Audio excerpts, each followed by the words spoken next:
What's up, Womack Nostalgia? Dave here with a review of AJ Tracey's third album, Don't Die Before You're Dead. AJ back with his first album since Flu Game came out way back in 2021. It's been a minute, continuing the great year, big year we've had with UK hip-hop this year, following Central C and Little Sims, Lil Carner right around the corner, H right around the corner. It's been a busy year in a good way for UK rap. And I've been a big AJ fan for several years at this point. I've used his music on Instagram for various reels and edits and whatnot. I think he is really impressive. I actually was supposed to see him live a few years ago opening up for Amine, but he wasn't able to make the show. I believe it was one of the first shows of that tour due to some temporary visa issues entering the country. And of course, that's disappointing because UK rappers aren't exactly performing in the United States with all that much frequency, although perhaps there's hope for that to change with Central C breaking down so many doors for the success of UK rappers here in the States. Either way, I've been eagerly anticipating the next AJ album, and we've been getting kind of loose random singles here and there once or twice a year between these two albums, and AJ's had some big features in that time, but been waiting for the new record. And once this album cycle spun up, AJ did give us a handful of singles, but we were certainly waiting for the rest of it. And AJ Tracey's third album, Don't Die Before You're Dead, is certainly worth the wait. At the end of the day, AJ is just a fantastic rapper, such precise technical ability. He's always rapping so hard, even on songs that are more downbeat. I'm just such a big fan of what he does that I very rarely hear a song of his that I don't like for at least some reason. There's a good amount of production variety on this album at all. Nothing super surprising, of course, but there's some more drill-leading stuff. There's some more throwback grime-leading stuff. My only note on this album is that I don't know if it necessarily reaches the highs of what he did with Flu Game. I think Flu Game has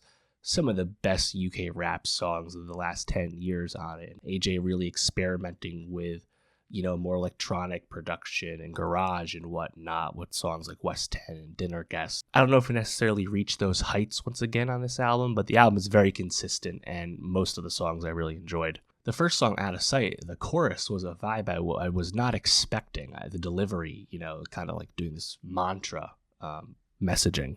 I thought that worked pretty good, especially when you combine it with this then mid-tempo drill drum pattern. It's just a one-verse song, but I thought it was a pretty great track for an intro. Second Nature, I love the twitchiness of the drums on this song. AJ, of course, classic flexing on this. The chorus in particular feels like a classic AJ Tracey chorus. I love the reference to hitting up H because Rain went viral again. Which is awesome, and talk about a great track, classic at this point. Third Time Lucky, this was one of the singles, very solemn song, some noticeable piano, of course, but the solemnness, the somber nature of the song, it's contrasted with more positive takeaways and kind of upbeat reflection in terms of the messaging on the song, in terms of his past, his come up, things like that. Of course, you had the big single Crush featuring Georgia Smith, Georgia notably rapping on this song a little bit, something she's done before, but still pretty rare. And then, of course, she jumps into the singing notes like Few Can on the song as well. And then you contrast that with AJ's rapping on the song. That's pretty hard, despite it being, this is clearly a back and forth relationships, type song. It's a banger, probably one of the songs that stuck around the most for me in 2025 thus far. A big fan of it.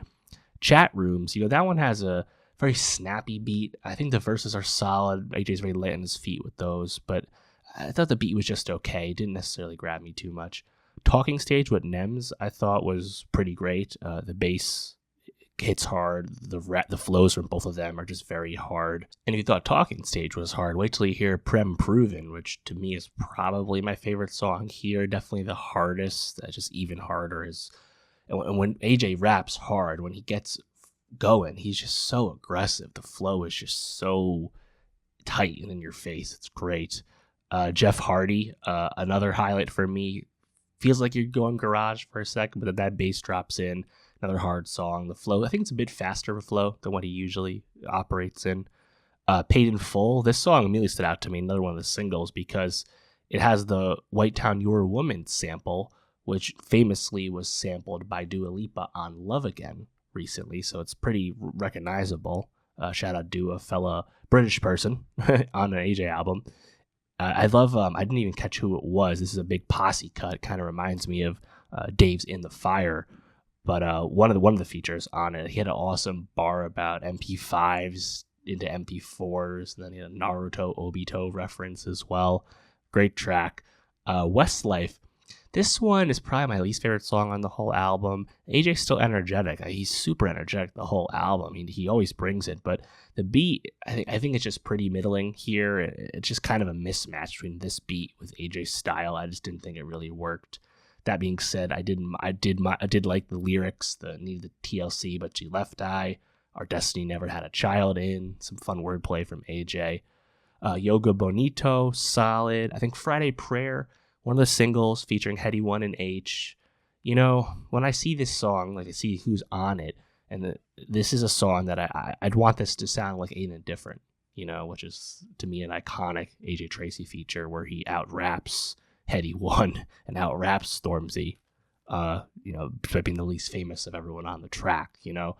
That's something that's what I want from them. This song's a bit more, I think I saw it described as pensive, a bit more meditative, reflective from Heads and H, you know, and they're still spinning, but it's just not quite the range I normally want from them. Drums are dancing though. The song's just okay. Imposter Syndrome. This is probably the most introspective, pure storytelling type track on the album. I thought notably the beat reminded me of like a Drake type beat, honestly, with the faint like background singing. Like, yeah, I wasn't quite expecting that direction from him. And then lastly, you have Red Wine featuring Masterpiece. Acoustic guitar kind of out of nowhere and frankly out of place for me on the album.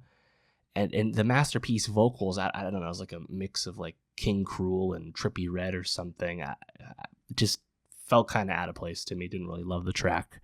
But yeah, AJ Tracey, third album. Don't Die Before You're Dead. Overall, awesome.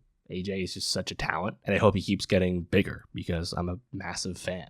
And will I be bumping more stuff from Flu Game than this album? I think I will be. But, you know, more stuff in the pot, more stuff to cook with. The UK rap playlist continues to grow at scale, uninterrupted. Pretty happy with it. Let me know, though, what'd you think? AJ Tracey's third album, what's your favorite song? And for more music reviews, more rap reviews, subscribe. And I'll see you next time.